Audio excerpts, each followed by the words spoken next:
Hi, everyone. My name is Danielle Morrow, and I am a student here at Kean University. My faculty advisor is Dr. James McLaughlin, and I myself am the primary researcher for this project. The title of my research project is The Effect of Educational Staff Training on Student Use of Augmentative and Alternative Communication Devices.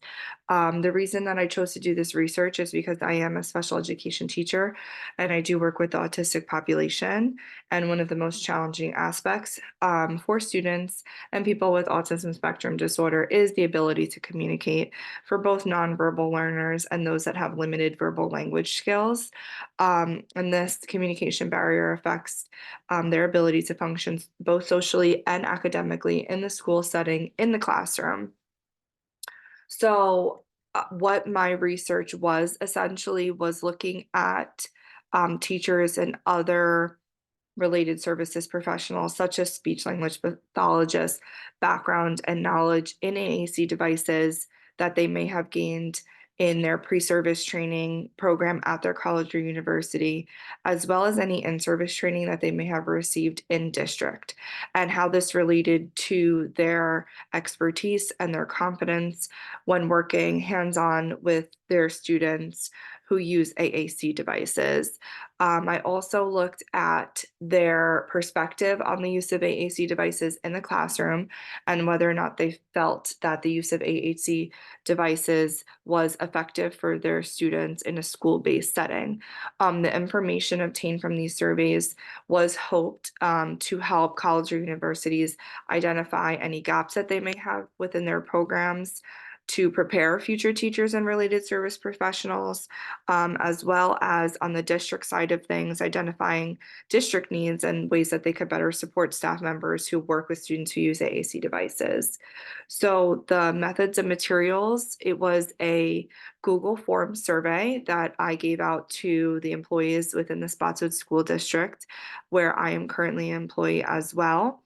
In New Jersey. So it was a 14-question Google form survey.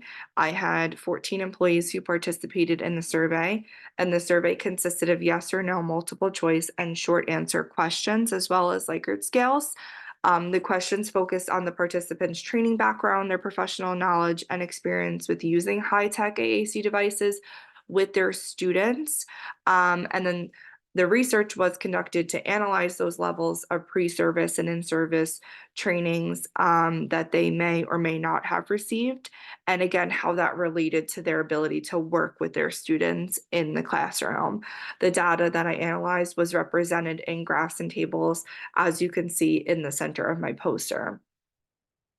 The results of this study were vast. So first, that 100% of the 14 participants had not taken any required courses in their pre-service training in the college or university that they attended that focused on AAC devices for students with autism that have communication difficulties. So in conjunction with those results, 0% of respondents felt that their pre-service training adequately prepared them for working with this population because they had never received any training, had never had to attend classes that focused on this topic. On the other hand, on the district side, 50% of survey participants had received district in-service training related to AAC devices. However, only 28.6% of those agreed that the training adequately prepared them for working with students hand-on. So these findings do indicate that there is a correlation between pre-service and in-service training and the level of knowledge and confidence and expertise that employees and staff members do have when directly working with students in the classroom.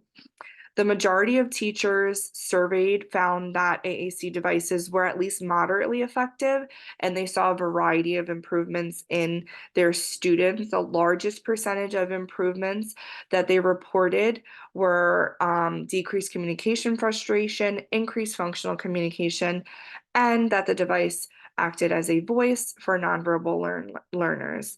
Lastly, survey respondents indicated about that both themselves and their students experienced many challenges and faced many barriers in the fields of AAC devices. The largest barrier that was reported at 57.1% was inadequate training for staff, which directly relates to my research.